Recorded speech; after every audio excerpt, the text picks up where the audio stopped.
Hi, this is Pirate Chris with the Fans POV. We are in the beautiful Gaylord Convention Center in National Harbor, Maryland at Katsucon 2014. I believe it's Katsucon 20. Yeah, 20 years. 20 years. All right, so I'm hosting the 15-minute wrap-up show today. Our first topic is weather and transportation difficulties. There had been 2 storm systems that moved in Thursday into Friday, and then Friday morning, which were causing a lot of people to get in here late. Ricardo, you were in the car with me, so I'll go to you last. John, how was transportation? Because you guys left, I believe, Thursday night around 11, right? We left Wednesday night around midnight. Oh, okay. And yeah, we drove through the storm, and our trip was certainly not without incident. But we made it. We made it in one piece, thankfully. How long? How long was the trip? About 10 hours driving. We spent about 2 hours at a rest stop, so 12 hours total. Wow. Now we had me, Ricardo, and Chrissy, who will be hosting later. We left Thursday afternoon rather, in between the 2 storm systems. It had stopped raining even, and we're like, listen, now's the time to go. So we went, stopped at a rest stop, had some dinner. It was mostly drizzle, rain, and clear roads. When we got to Maryland, we hit the snowstorm, and I'll let Ricardo describe the rest and give the actual time frame it took us to get here. Yeah, I mean, we left Thursday around, I want to say 4:30. We left the Long Island from around 4:30. I mean, the majority of the problems were really just the fact that some of the roads weren't plowed. I mean, there was especially as Chris said, once we hit Maryland, the storm just hit us like a brick. It was there was one lane in the entire highway. It took a real long time, longer than it really should. So, I mean, beyond that, I mean, it wasn't really too bad. People were at least trying to be very cautious. So, we wouldn't see that many accidents. So. All right. The second topic, I believe it also took us about 7 hours to get here. We left around 4:30. We got here a little after midnight. So about 7 hours or so it took us. Our second topic is con staff and any disorganization. Now, for me personally, I had been mostly cosplaying. I didn't have any problems with con staff at all at any point. So I didn't have any particular problem with the con staff. I did hear some people had some problems here and there with pieces of either a costume or something of where they were allowed to shoot film, but I didn't have any of that particularly myself. We'll start first with Ricardo, go to John since I started with John last time. Ricardo. I mean, as far as the con staff, obviously, given the situation, especially with the weather, but even then, the weather could only be, used as a blame for a while.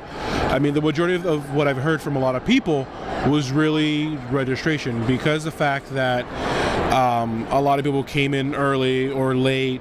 There was long lines for even for pre-registration that took literally hours.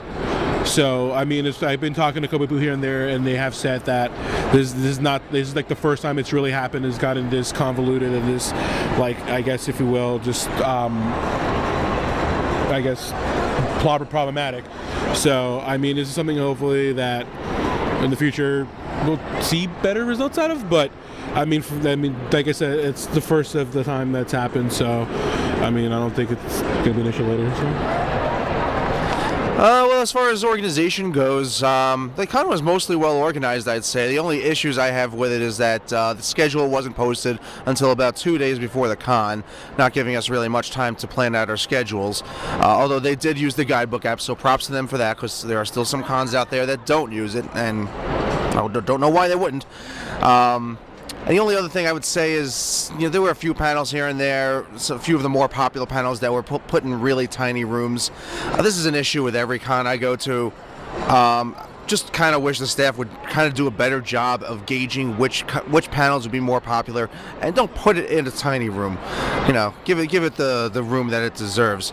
As far as staff goes, they were very friendly actually, and this is something kind of shocking to me because I'm used to the staff at anime cons not really being the nicest people. But no, they were very nice. There was even one time I got stopped by security because I was wearing this. And apparently only security is allowed to have orange lanyards, even though Crunchyroll was giving these out in the deals room. And, even that, they were very nice about it. And they even said, hope you enjoy the rest of the con. Have a good night. So, yeah, they were very nice. Very, very impressed with that. Thank you, John. And as Ricardo was saying, even I had experienced the registration line. I had to get up Friday morning to go on the line. I did wait about 2 hours. It wasn't pre-reg, but what I would say is, the trend there would have most likely have been not all the con staff was able to even get here on Friday in order to make the lines move quicker for registration. So that definitely would have been a problem we may have seen. Our third topic, though, is now hotel staff and the camera policy. Now, I'm normally not behind the camera or bringing the cameras around.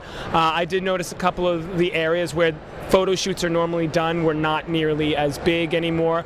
The gazebo was more roped off, but I'll go into that in a moment. Since that's one of our later topics, but there had been some trends. I did hear there was supposedly no tripods, things of that nature. When I go to a con, if I take photos at all, usually it's with my phone. Since I'm also cosplaying, I don't usually bring a camera because I forget to take my photos. Ricardo. I mean, as far as the hotel staff, I mean, there wasn't. I mean, personally, I haven't really had too much of a bad interaction. I mean, they're usually just as curious as they could be. I mean, their job is really just to make sure nobody destroys or does something completely illegal. So they did everything as far as the best of the ability that they could. As far as the camera policy, I mean, me, just taking pictures, not necessarily professional, but just taking pictures of cosplays as they walking around. So I do admit some of the policies were a little bit childish, a little bit ridiculous, but I mean, given the reason why they had to do it, that's understandable, but it has to be handled with a little bit more, I guess, leniency, in a sense that like some people walk around with rigs not because of the fact that they're professional photographers, but just because of the fact that they're just photographers in general, as a hobby or at home, so they actually want something to give them the best picture possible. So I mean, that's my thing on it. And John. Didn't really have any issues with the hotel staff. I actually can't speak firsthand on that because I didn't interact with them, nor did I have a camera, so I have nothing to say on that subject. Thank you for that, John. That definitely brought us into time. This brings us to my fourth topic, which is cosplay trends. Me personally, I did see a lot of Attack on Titan.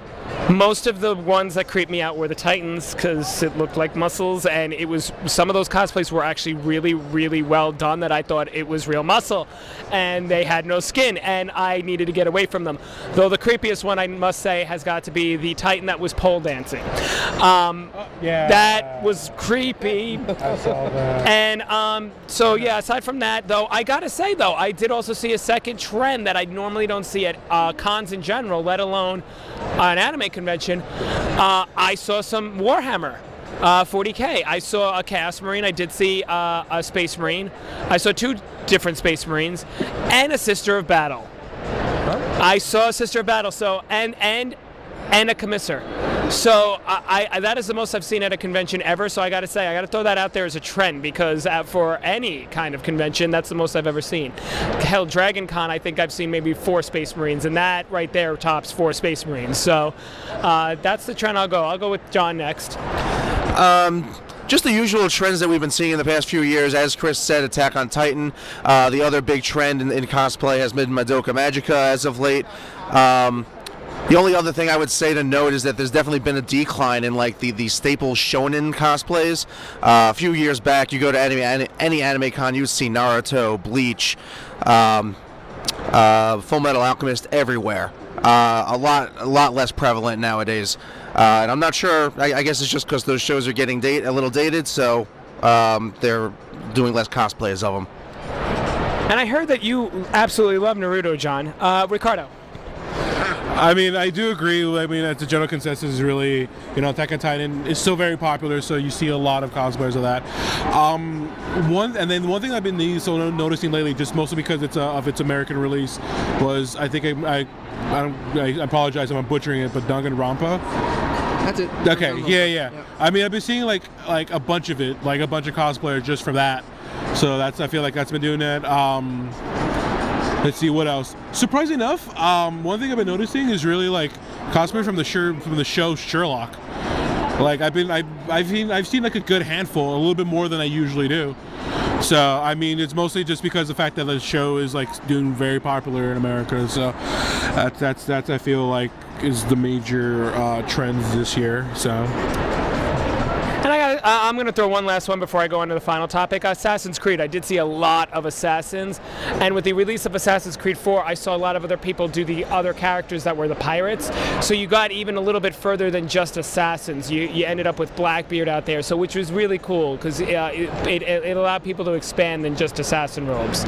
So I thought that was really cool to see. Yeah. And our final topic is the gazebo. Now this year at the with Katsucon, normally the gazebo doesn't have any rope off or anything. You don't need a badge to go over there. But this year what they did do, they did rope off the area of the gazebo so that they could have professional photo shoots done there, essentially, with the cosplayers.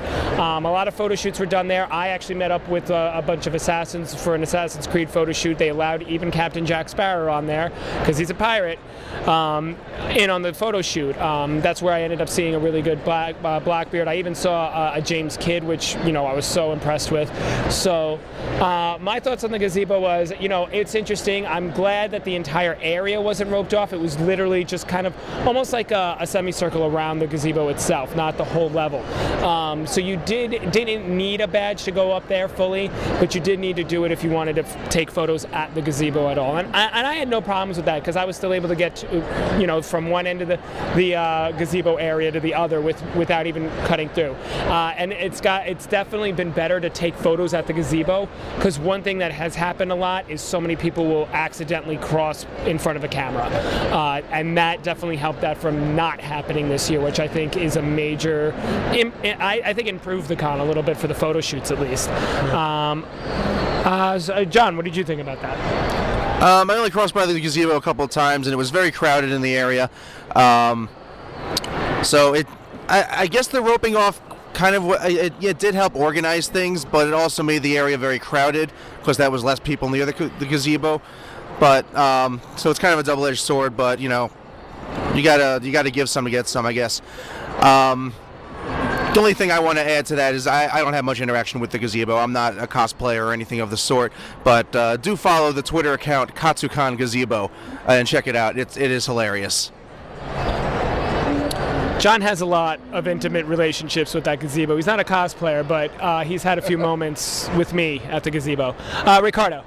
I mean, as far as Gazebo Con goes, I mean, it wasn't exactly like Hunger Games crazy, like I thought it was going to be. Like, where people were fighting each other, using weapons and killing themselves over it.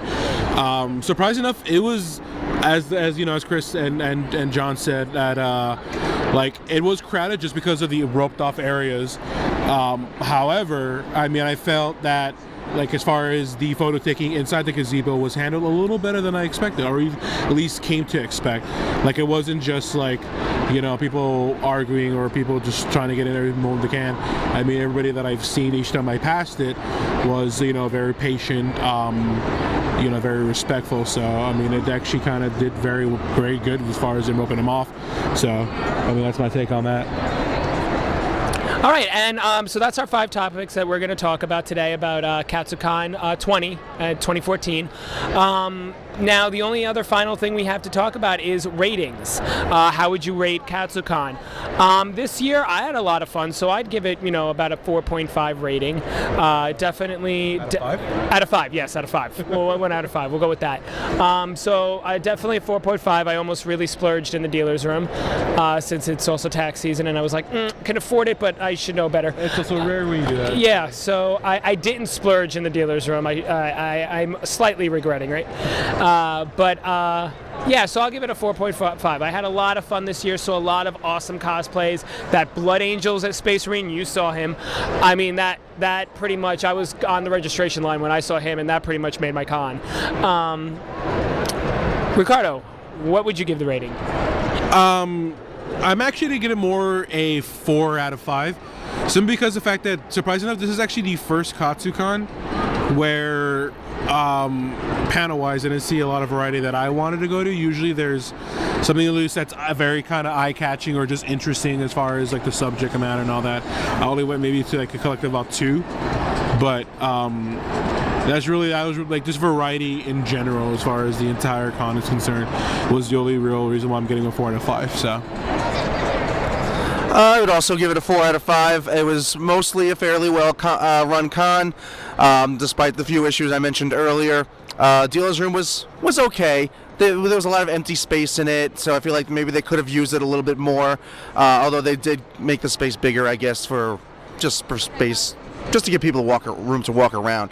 Overall, I had a lot of fun. The panels, I would say, were. Well, there were particular panels run by a man named Charles Dunbar, who people who go to anime con panels would be familiar with, and he always does an excellent job.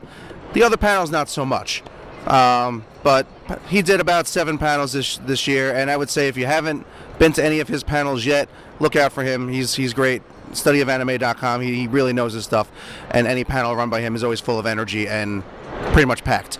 So yeah, I give it 4 out of 5 for this con. Okay, I've got what the total amount is, the average. Before I give that though, I do have one question to ask. Now, John, I do know that you have gone to Katsucon before, but you haven't gone in a long time.